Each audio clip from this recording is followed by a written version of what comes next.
حضور اقدس صلی اللہ علیہ وسلم کے روضہ اقدس پر جا کر استعانت کر سکتے ہیں۔ اس بات میں فیصلہ کرنا بھائی کوئی آسان نہیں ہے، کانٹوں بھرا مسئلہ ہے۔ ایک پورا واضح موقف امت کا یہ رہا ہے کہ حضور اقدس صلی اللہ علیہ وسلم کی قبر شریف پہ صرف وہ اعمال کرنے چاہیے جو صحابہ کرام رضی اللہ عنہم سے اور تابعین رحمہم اللہ سے ثابت ہیں۔ بس صحابہ رضی اللہ عنہ جیسے سلام پیش کرتے تھے ویسے سلام پڑھے، مختصر سا سلام پڑھے، جتنا مختصر ہو اچھا۔ امت میں بعد میں آئے جنہوں نے طویل سلام بھی پڑھا، اسے کوئی ناجائز تھوڑا ہی کہہ سکتا ہے۔ حضرت رسالت مآب صلی اللہ علیہ وسلم سے دعا مانگے یا نہیں مانگے، نبی کریم صلی اللہ علیہ وسلم سے دعا مانگنے کے امت میں پہلے حضرات جو تھے وہ قائل نہیں تھے، حتیٰ کہ اس پہ اختلاف ہوا کہ حضور اقدس صلی اللہ علیہ وسلم سے یہ درخواست کرنا کہ آپ ہماری شفاعت کر دیں، یہ بھی کہے یا نہ کہے۔ شیخ الاسلام ابن تیمیہ رحمۃ اللہ علیہ فرماتے ہیں کہ کوئی اس بات کا قائل نہیں ہوا۔ وہ کہتے ہیں صحابہ تابعین رضی اللہ عنہ نے کسی نے جا کے رسول اللہ صلی اللہ علیہ وسلم یہ درخواست نہیں کی، بلکہ وہ اس سے بھی آگے بڑھ کر لکھتے ہیں، وہ کہتے ہیں یہ بدعت ہے جو لوگوں نے ایجاد کیا ہے، اصل اس کی کچھ نہیں ہے۔ ہمارے حضرت نے جو سلام لکھا ہے حضور اقدس صلی اللہ علیہ وسلم پہ، وہ بہت اونچے عربیت کمال ہے، اس میں فصاحت اور بلاغت اور حضور صلی اللہ علیہ وسلم کی تعریف کی، لیکن یہ پہلے ہم بتا چکے کہ جب اس موقع پہ پہنچے ہیں شفاعت کی درخواست پہ تو دوسری طرف پھر گئے ہیں نئی درخواست کی، اور انہی کے دوست اور بہت جید عالم دین یہ مولانا منظور نعمانی صاحب رحمۃ اللہ علیہ سے لکھتے ہیں، باقی دیوبند کے اکابر لکھتے ہیں۔ ان کے پاس دلیل کیا ہے؟ ان کے پاس دلیل حضرت گنگوہی نور اللہ برکتہ کا فتویٰ ہے کہ انہوں نے فرمایا کہ جب رسول اللہ صلی اللہ علیہ وسلم کا سننا یہ حدیث میں آیا ہے، ثابت ہے کہ وہ قبر شریف میں سنتے ہیں، تو ان سے شفاعت کی درخواست کرنے میں کوئی حرج نہیں۔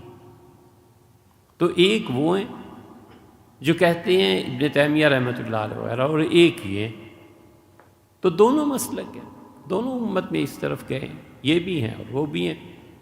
مسئلہ تو جب آ کر بگڑتا ہے جب ایک دوسرے کو گمراہ کہنے لگے، بدعتی کہنے لگے۔ کیا ضرورت یہ کہنا کہ حضور صلی اللہ علیہ وسلم سے شفاعت کی درخواست یا یہ چیزیں بدعت ہے، یہ کوئی معمولی چیز نہیں ہے۔ آپ کم سے کم بھی 700-800 سال کے امت کے اکابرین کو بدعتی کہہ رہے ہیں کہ کوئی طریقہ نہیں۔ سبکی ہیں، سخاوی ہیں، حافظ ابن حجر ہیں، امام نووی ہیں رحمہ اللہ، اگر انہیں بھی سنت اور بدعت کا نہیں پتہ تھا تو پھر اس دین کا اللہ ہی حافظ۔ اور یہ اٹھ کے کہتے ہیں کہ ابن تیمیہ رحمۃ اللہ علیہ وہ لوگ گمراہ تھے، یہ تھا وہ تھا، غلط بات ہے بھائی، اللہ نے بڑا علم دیا تھا، ہر ایک کا فتویٰ ہے۔ آپ لوگوں کے لیے گنجائش رکھیں کہ یہ کر لیا تو بھی ٹھیک، یہ کر لیا تو بھی ٹھیک ہے۔ ضرورت کیا ہے اب ان مسئلوں پہ اب فیصلے کرنے کی؟ امت جن چیزوں پہ رہی ہے، متفق رہی ہے، صدیاں گزر رہی ہیں، اب نئے سرے سے اس کو چھیڑنا، نئے سرے سے لوگوں کے گمراہی اور کفر کے فتوے، خدا کا خوف چاہیے۔ تو دونوں طرف حنفی فقہا اسی کے قائل ہیں کہ رسول اللہ صلی اللہ علیہ وسلم کے روضہ مبارک کی طرف منہ کر کے ہاتھ اٹھا کے دعا مانگے۔